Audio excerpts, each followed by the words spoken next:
In this lecture, we're going to learn how to create a bibliography and use citations and references in a LaTeX document. We want to start by creating a bibliography file, or a bib file. So I'm going to open my LaTeX editor, create a new document, and I'm going to save this in my Lecture 12 folder.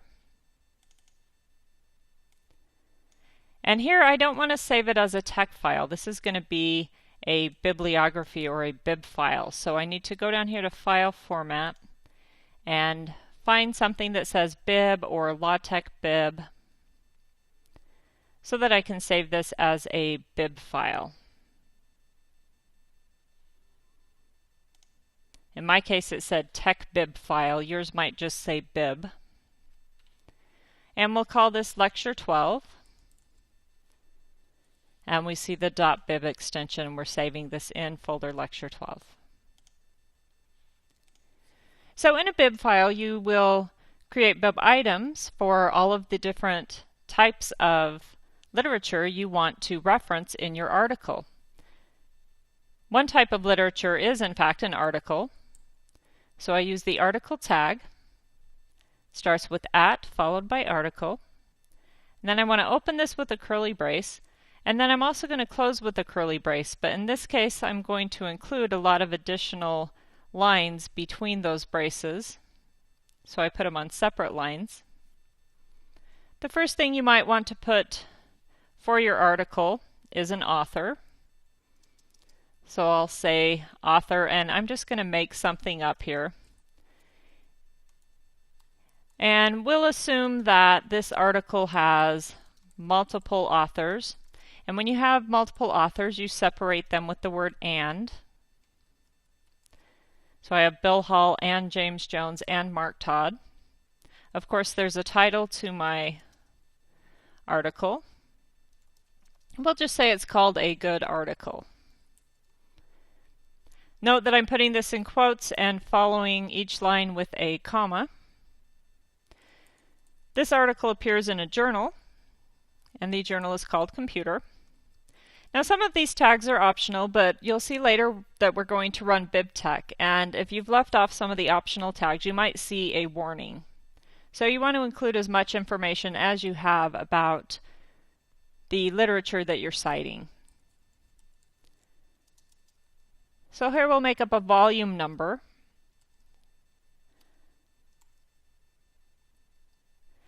And a number. So oftentimes literature articles in a particular journal will have a volume and a number. So I've included both of those. You always want to put the pages for the article you're referencing, and of course the year. Notice in my last tag, I do not put a comma as this ends the bib item, but I do have the closing curly brace. So I can double check that for each of these lines on the right hand side of the equals, I have some text in quotes followed by a comma, with the comma missing on the last one, and then the curly brace to end the bib item. Another bib item you might want to include is a book. These different types of bib items actually have different tags that they take. Some of them are the same, but some are different. Of course, a book will have an author, so I'll have an author tag. In this case, we'll just list a single author. Remember the comma at the end. Pages means something different when you're citing a book, and pages is the number of pages in the book. So we'll make something up there. A book has a publisher. We'll make up a fictitious pubco. Usually has a location where the publisher is located, so we'll just say city, state. And then of course the title. We'll call this a super book. And finally the year. Now the order that I'm putting these in doesn't really matter. What does matter is that you have your commas and quotes where they need to be to get your syntax correct for that entire bib item.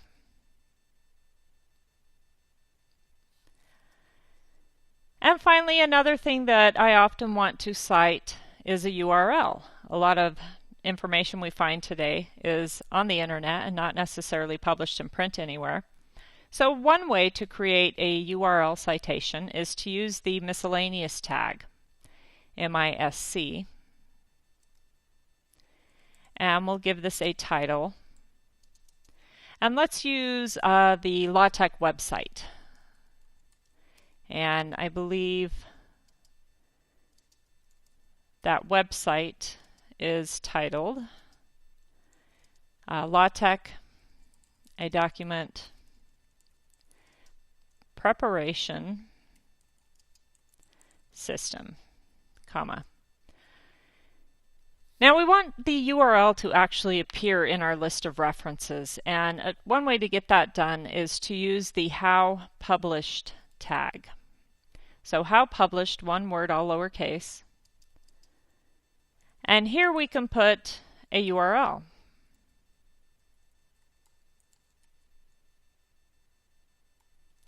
Normally I would copy and paste this to make sure I don't make a typo, but here I'm going to type it and hope that I don't make any mistakes.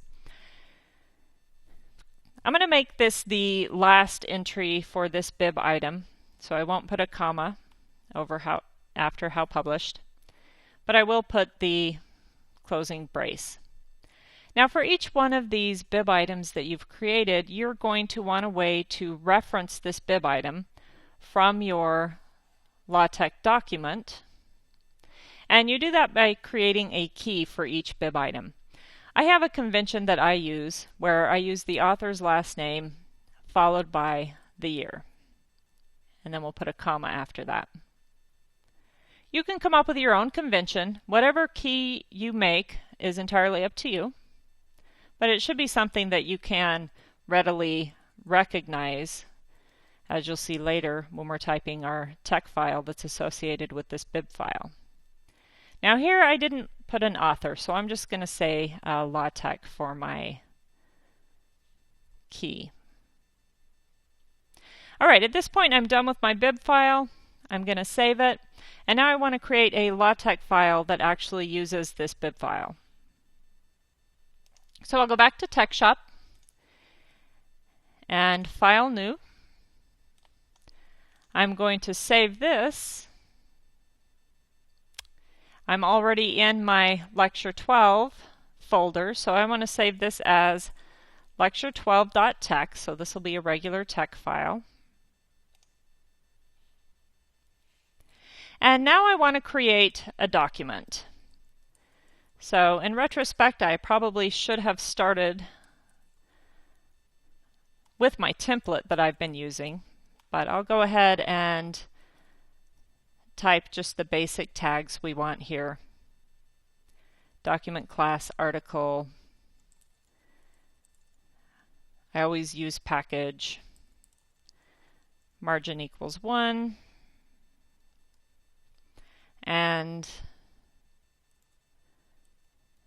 the geometry package. For the title here, I'll call this an article with citations.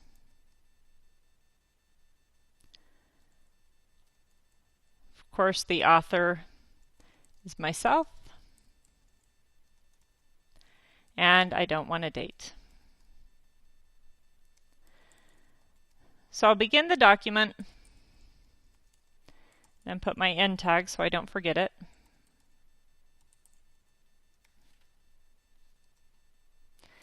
And make title.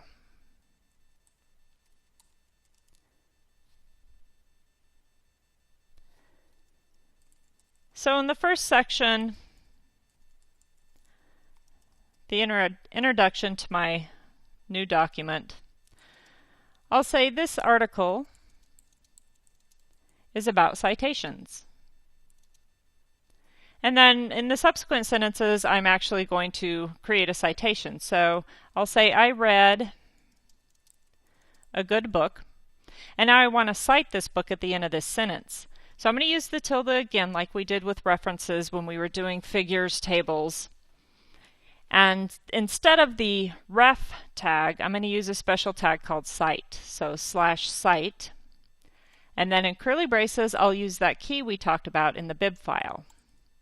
So I believe Smith 2012 was the key I used for the book that I read. I'll also say I read a good article, tilde, /cite. And here, Hall 2013 is the key that I used for the article I put in my bib file. And finally, I like to use LaTeX, tilde /cite, and my key there was LaTeX. All right, so now I've cited the 3 items that I put in my bib file. Now I need to include that bib file in this document. So I'm going to create another section, and I'm actually going to call this section References, because I want my references to appear in a section that has a header called References. To get LaTeX to find the bib items that I created in my bib file, I'm going to use a tag called bibliography. And after the bibliography tag, I'm simply going to put the name, without the extension, of my bib file, which is Lecture 12. Another tag I want to include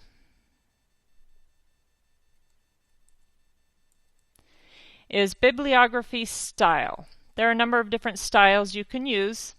Plain is a very simple style to create a bibliography, so we use plain here. And at this point I want to typeset my document.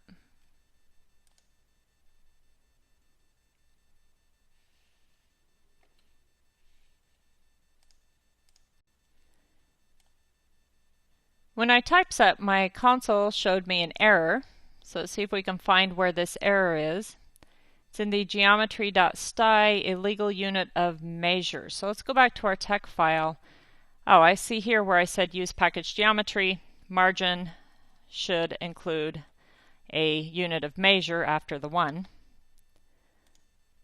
So we'll typeset that again. And this time it ran. This created a PDF file.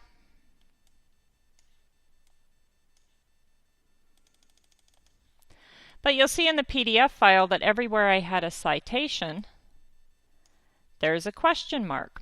If I go back to my console, I see a series of LaTeX warnings that the citation was undefined, and a final warning that there were undefined references.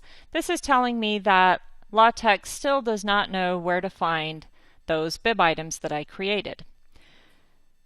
So the next thing I need to do then is actually run BibTeX on this file. Now that I've run LaTeX, I can change that option to BibTeX, typeset again, and this is actually going to read the bib file that I created. And I'll see the console output from reading that bib file. I see a warning that says in order to sort, we need the author or key in that LaTeX bib item that I created. So the plain bibliography style that we're using wants to sort all of the references based on author. But of course, if we go back to our bib file, we didn't include an author here. So it's just giving me a warning saying I'm not going to be able to sort that one because you didn't include an author. Now that I've ran bib, if I go back and look at, if I can find it here,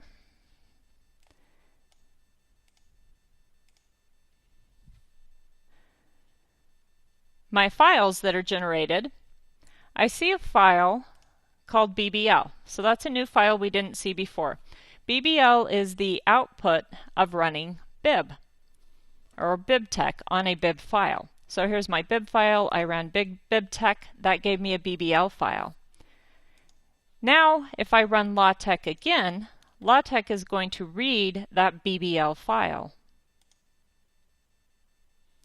And again, I see that I still have question marks here for the references. However, I also see that each of my references is now included in alphabetical order, of course with LaTeX at the top because I didn't have an author here.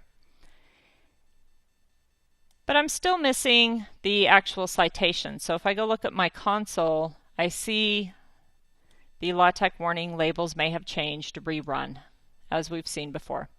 So I'll typeset LaTeX again, go back to my console, the warnings are gone, and I can go back to my article, and I can now see that the actual number of the citation lines up with the reference that was put at the bottom of the page.